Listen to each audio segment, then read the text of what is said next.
Welcome back to the C++ tutorial. Alright. Right now we're going to introduce the concept of the multi-dimensional array. Yes. And the specific multi-dimensional array we're going to talk about is the two-dimensional array, which is one of the most commonly used arrays. Right. It's basically like a matrix. Yeah. So right down here, our buddy Bri, he found a multiplication table. Right. On Google. Yeah. Yes, Google. So a very simple example of a two-dimensional array. You can kind of visualize a two-dimensional array like this. This is the index. The first index will be the row because it goes row and then column. So index number. This is the first index. This is the second index, and it might make a little bit more sense once I write down what it looks like. So I'm going to create a new source file, and through the magic of editing, you won't have to see this. We magically have a skeleton written for us. So we're going to do an integer. Two-dimensional array.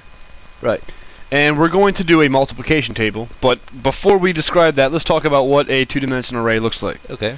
We'll do int table. Sure. And then just like before, we're going to have this, but we're also going to have another one. Another one. So for every one of the first one, we'll have a whole nother array. So it'll be an array of arrays. Pretty much. Or a list of lists. And so you can also do this, and that would be a three-dimensional array. Right, you could have a cube. But we're not going to do that. We're going to work with... I'm sorry, didn't even let you down, Bri. We're going to work with just two. Now, just like before, we actually have to write numbers in here. So if I were to do one that is 10... Maybe we'll do 8. Keep it little. Keep it little? You got it. We'll do one 8 by 8. Alright. Now, this one right here, you couldn't look at this one as a 13 by 13. And the reason we know that is because we start from 0, but we end at 12, which means there's 13 elements here. So we're going to kind of replicate this, but on a little bit of a smaller scale. Right. We're going to come out to 7 and not 12. Right. Come back here. With the two-dimensional array introduces the concept of the nested for loop for initializing a two-dimensional array, which is very important. Right. So it's pretty much a for loop within a for loop. Yes. So every time we pass through a loop, we'll do another loop. So what it's going to essentially do is do one row, another row, another row, another row, and as we write this, we'll see how it looks. We'll do for int I equals 0. Right. While I is less than 8, I plus plus. And inside here, I'm going to be a cheater. Copy that bad boy and throw it back in there. But we got to change the variable name to j. We need to have both values for initializing the table. So what we're going to do, just like the way we declared it. Just like the way we declared it. We're going to make element I, j equal, what, -1? Sure. So every time you come, so the first time you pass through the loop, I is 0, and then j is 0. So the intersection of 0 and 0 is equal to this. So then we'll do I, j equals 1. The intersection of 0 and 1 equals this. We can kind of look at this table and it illustrates exactly what you're talking about. Right. So if we were to set everything to 0, we can kind of take a look at 0, 0. Right.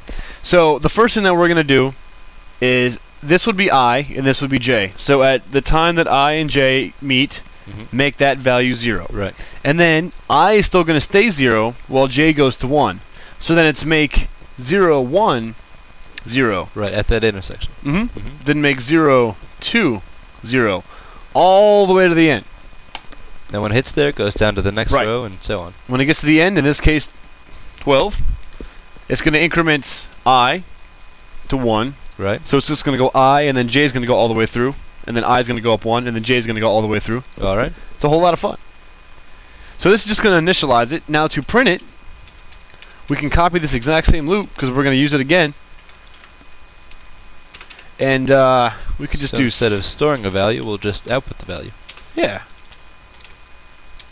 I, j, and I guess we'll do an introduction to a tab. Alright.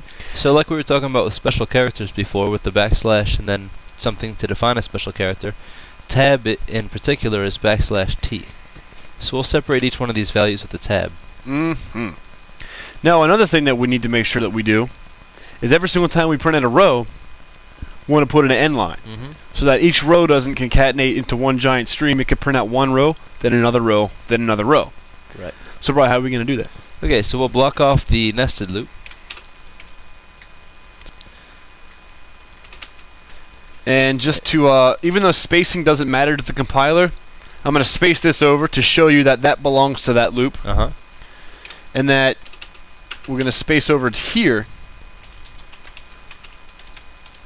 and print it at end L. All right, let's see what it looks like. So just what's going to happen is we're going to start with row 0, then we're going to print out all of the everything that is in that row, and then we're going to do a line break, and then we're going to start over on row 1.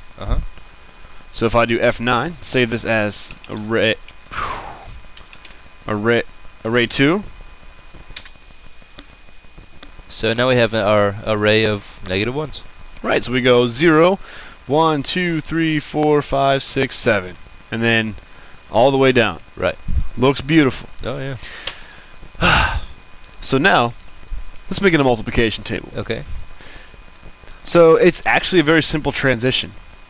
Instead of making this equal -1, let's make it I times j. I times j. That's all that we have to change. Yep. We could run this now. And voila, we have our multiplication table. Oh my goodness. We can make this look a little prettier. Let's print out a column and row heading. Okay.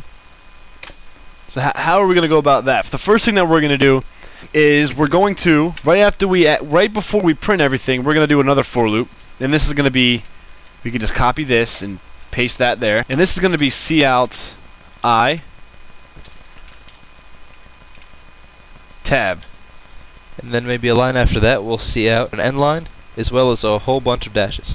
And then just dash away. And then another end line. Ooh, let's see what that looks like. Alright. Oh my god, we have to have more dashes. Yeah, absolutely couple more dashes. We gotta go down crazy with the dashes here. Alright, let's try that out. Ah! Take it back a few. There we go. It's not an exact science. This should be perfect. Oh, that nice. looks great. Beautiful. So here's the heading. Now let's make the column. Okay. So that's going to actually be part of this. So before we go through the first for loop for the header, let's add another tab right before that happens, just so we can kind of space it out a little bit. Right here? So if we go up maybe 4 lines, right before the for loop here. So before that for loop happens, we'll just put like a tab in there. So we're going to put another tab here. And then before the end line with all the dashes, we'll also put a tab there. Right here? Yep. We want to do /n then /t. Let's run this before we boast about how great we are. So it's not going to make sense now, but once we put the row numbers in and offset all the data, it'll still match up. Right. So I guess we can kind of move all of this over by putting a tab here. But I'm sorry, by putting a tab here. Right, so here we'll actually put the row number and then a tab. Right. Or maybe the row number and a vertical line and then a tab. So we'll do cout I, and then we'll do maybe space like this, /t. Yes. Beautiful. It's rather pitiful. Yeah, but it gets the point across. But it definitely gets the point across. So now you can see, like, if we go to row 4, and then we go over to column 2. 1, 2. So we have 8. Wow. So if we do 7 and 7, we get 49. 7 times 7. Wow, we have a times table. We have a multiplication table. Oh, yeah, sorry. That is the two-dimensional array. Please stay tuned, because things are about to start really heating up when we start talking about functions. Oh, yeah.